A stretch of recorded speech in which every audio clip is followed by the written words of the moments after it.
రాజకీయం అంటే ఎప్పుడు అలర్ట్ గానే ఉండాలి. ఒక విధంగా చెప్పాలంటే ఇది పద్మ వ్యూహం లాంటిది.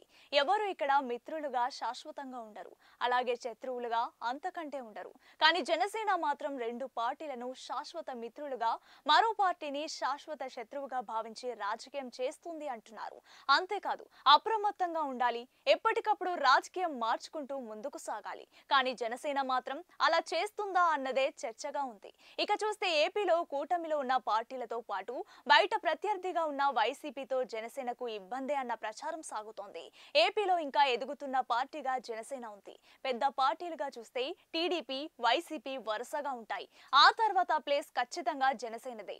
ఆ పార్టీకి 6 నుంచి 7% ఓటు బ్యాంక్ ఖచ్చితంగా ఉంది. ఇక జాతీయ స్థాయిలో బలంగా ఉన్నా కూడా బీజేపీకి 2 తెలుగు రాష్ట్రాల్లో అధికారం అయితే ఈ రోజుకు లేదు. ఉన్నంతలో తెలంగాణలో బీజేపీ మెరుగ్గా ఉందని అంటున్నారు. ఏపీలో రాజకీయం జనసేనతో మారుతోంది. జనసేన లేకుంటే టీడీపీ, వైసీపీ బలమైన పార్టీలుగా ఉంటూ పోటాపోటీగా రేసులు ఉంటాయి. అప్పుడు ఒక పార్టీ ఎప్పుడూ గెలుస్తూ ఉంటుంది. రాజకీయం కూడా రెండింటి మధ్యనే ఉంటుంది.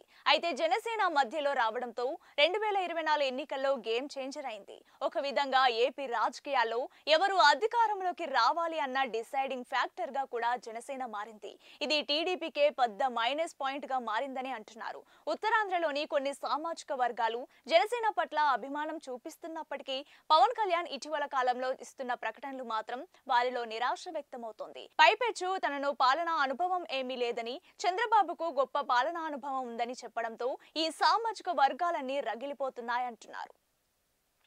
ఇలా ఎన్ని రోజులు, ఎంతకాలం మనం ఇలాగే ఉండాలి అని ఆ సామాజిక వర్గాలు జనసేన నేతలను నిలదీస్తున్నాయని చెప్తున్నారు. అయితే ఎవరు ఏమనుకున్నా మాత్రం పవన్ కళ్యాణ్ స్పందించడం లేదని అంటున్నారు. ఆయన్ను ఒకే మాట చెప్తున్నారు. అదే పదే పదే చెప్తున్నారు. చంద్రబాబు మరో 15 ఏళ్ల పాటు ఏపీకి సీఎంగా ఉండాలని ఆయన గట్టిగా కోరుకుంటున్నారు.